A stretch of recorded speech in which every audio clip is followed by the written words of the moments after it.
안녕하세요. 반갑습니다. 이번 시간에는 예수님을 중심한 복귀 섭리에 대해서 알아보기로 하겠습니다. 하나님의 복귀 섭리의 목적을 완성하기 위해서는 사탄이 인간을 타락시켰기 때문에 인간이 사탄을 자연 굴복시킴으로써 주관하는 데까지 나가지 않으면 아니 됩니다.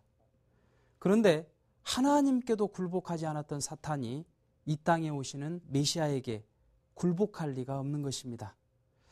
따라서 하나님께서는 복귀 섭리 역사를 담당해 나왔던 그 중심 인물들을 세워가지고 이러한 사탄을 굴복시키는 전형 노정을 걷게 하셨던 것입니다.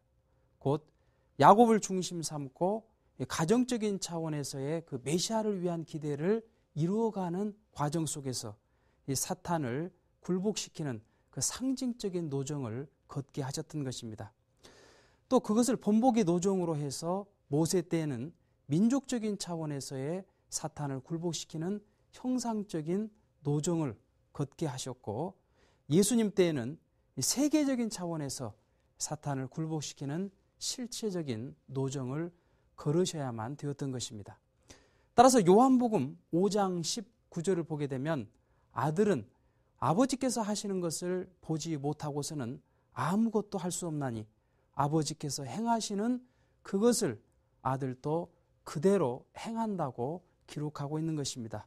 이것은 야곱과 모세 노정을 통해서 사탄을 굴복시켜 나왔던 그 본보기 노정대로 예수님도 걸어가야만 되신다는 의미로 말씀하신 것입니다.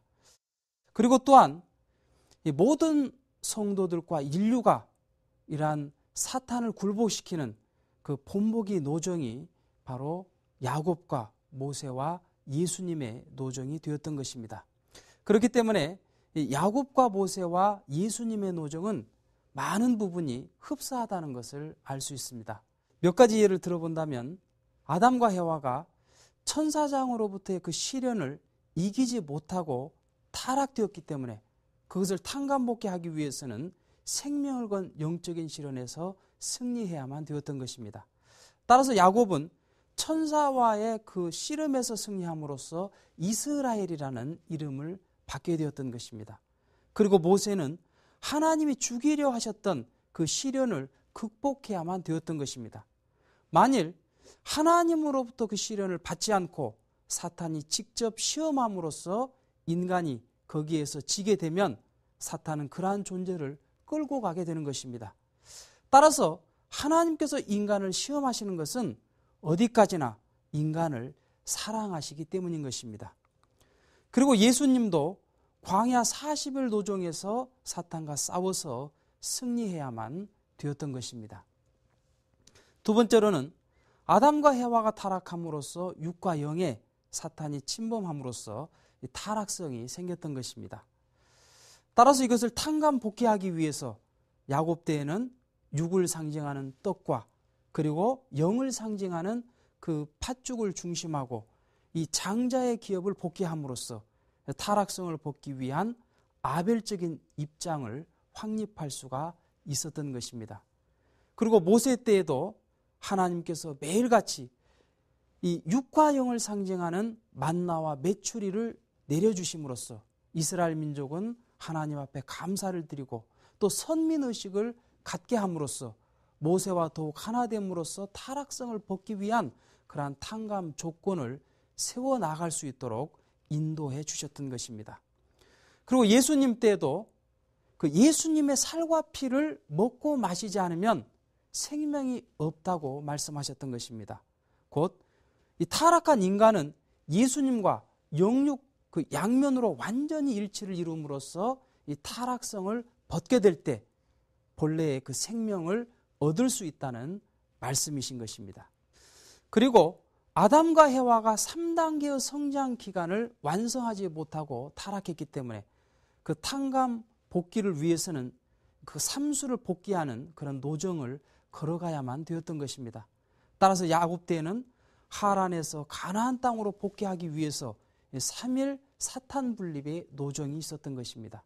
그리고 모세 때에도 이스라엘 민족을 애굽에서 가나안 땅으로 인도하게 될 때 이 3일 동안의 사탄 분립의 노정이 있었던 것이죠. 예수님께서 십자가에 돌아가시고 나서 다시 부활을 하시기 위해서는 이 3일 동안의 사탄 분립 기간이 있어야만 되었던 것입니다. 그리고 아담 가정의 대신으로 하나님은 노아 가정을 택하셨습니다. 그런데 노아 가정에서 함이 실수함으로써 이 사탄이 그 노아 가정을 침범하게 되었던 것입니다. 따라서 이 노아로부터 야곱까지 이 12대 동안 사탄이 끊임없이 침범을 해 나왔기 때문에 이것을 횡적으로 일시에 탕감복귀하기 위해서 야곱은 12자식을 낳았으며, 그리고 모세는 12지파를 중심 삼고 복귀 섭리를 진행했으며, 예수님 때는 12제자를 중심 삼고 복귀 섭리를 하셔야만 되었던 것입니다. 그리고 하나님의 그 창조의 칠수를 인간이 타락함으로써 잃어버렸기 때문에 야곱 때에는 70가족이, 그리고 모세 때에는 이 70장로가, 그리고 예수님 때에는 70문도를 중심 삼고 복귀 섭리를 진행하셨던 것입니다. 또한 복귀 섭리의 목적은 결국 사탄을 괴멸하는 데까지 나가지 않으면 아니 되는 것입니다. 그렇기 때문에 야곱 때에는 우상을 상수리 나무 밑에다가 묻었던 것이고, 그 모세 때에는 이 금송아지로 된 그 우상을 부숴가지고 그것을 가루로 만들어가지고 물에 타서 이스라엘 민족에게 마시게 하였던 것입니다. 예수님 때에도 말씀과 권능으로 이 죄악 세계를 진멸하셔야만 되었던 것입니다. 따라서 그 예수님께서 걸어가셨던 그러한 복귀 노정은 곧 야곱과 모세가 걸었던 그러한 사탄 굴복의 그 본복의 노정을 그대로 걸어갔기 때문에 이 세계적인 가나안 복귀 노정이라고 말할 수가 있는 것입니다. 이때 이 가나안은 어떤 지명을 의미하는 것이 아니라 하나님의 나라, 지상 천국을 의미하는 것입니다. 이렇게 제1차 세계적 가나안 복귀 노정에 있어서 그 믿음의 기대를 세울 수 있는 중심 인물은 세례 요한이었습니다. 세례 요한은 요한복음 1장 23절을 보면 메시아의 길을 곧게 하기 위해서 태어난 존재였습니다. 그는 광야에서 눈부신 그 수도 생활을 함으로써 하나님에 대한 충의의 도리를 다했고, 그리고 요한복음 1장 32절을 보면 이 하나님의 성령이 비둘기와 같이 예수님에게 임하시는 것을 보고 그 예수님을 메시아로서 증거했기 때문에 이 믿음의 기대를 세울 수가 있었던 것입니다. 그리고 그 더 위에서 이 유대 민족이 이 세례 요한을 절대적으로 믿고 순종 굴복함으로써 타락성을 벗기 위한 탕감 조건을 세우게 되면 이 실체의 기대도 이룰 수가 있었던 것입니다. 그런데 이 세례 요한이 잉태됐을 때에 그 가정에서 일어났던 잉태의 기사와 이적은 유대 민족들이 다 알고 있었습니다. 그래서 그 세례 요한이 앞으로 특별한 존재가 될 것이라는 것을 유대인들 가운데는 이미 소문이 퍼지게 되었던 것입니다. 그리고 그가 장성해가지고 이 광야에서 메뚜기와 석청만을 먹고서 수도 생활을 했던 그 모습을 보고서 유대인들은 혹시 이 존재가 메시아가 아닌가 하고 오인할 정도로 그의 명성은 대단한 것이었습니다. 그렇기 때문에 이 세례 요한을 중심 삼고 유대민족이 예수님 앞으로 나아갈 수 있는 그 출발을 위한 섭리가 이루어질 수 있었던 것입니다. 그러나 이 세례 요한은 예수님을 증거는 했지만 모시지는 못했습니다. 세례 요한의 사명은 누가복음 1장 75절에 나와 있는 바대로 종신토록 그 메시아를 섬겨야 할 그러한 사명도 있었던 것입니다. 그렇기 때문에 이 세례 요한이 예수님을 증거하고 나서는 바로 예수님의 제자가 되어가지고 예수님을 모시고 따름으로써 모든 유대인들을 예수님 앞으로 나아올 수 있도록 해야만 되었던 것입니다. 그런데 성령의 은사가 사라지고 나서 점차 세례 요한은 예수님을 불신하기 시작했습니다. 그리고 마태복음 11장 3절에 나와 있는 말씀대로 오실 그이가 당신입니까? 아니면 우리가 다른 일을 기다려야 하겠습니까? 라는 그 질문을 자기의 제자들을 통해서 예수님께 여쭈어 보게 합니다. 예수님께서는 이 세례 요한을 평가하기를 여인이 낳은 자 가운데 세례 요한보다 큰 자가 없다. 그러나 천국에 가서는 지극히 작은 자라도 세례 요한보다는 크다라고 말씀하셨던 것입니다.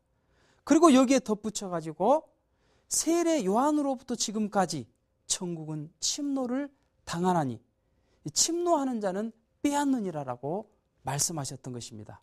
곧 세례 요한은 자신의 사명을 다하지 못함으로 말미암아 천국에 들어가지 못했다는 사실을 말해주고 있는 것입니다. 이렇게 세례 요한이 아벨의 위치를 떠남으로써 그 세례 요한을 믿고 있었던 많은 유대 민족들도 역시 예수님을 배반하는 입장에 섬으로써 이 실체의 기대는 이루어지지 않았고, 따라서 이 메시아를 위한 기대를 이루지 못함으로써 제1차 세계적 가나안 복귀 노정은 실패하고 말았던 것입니다.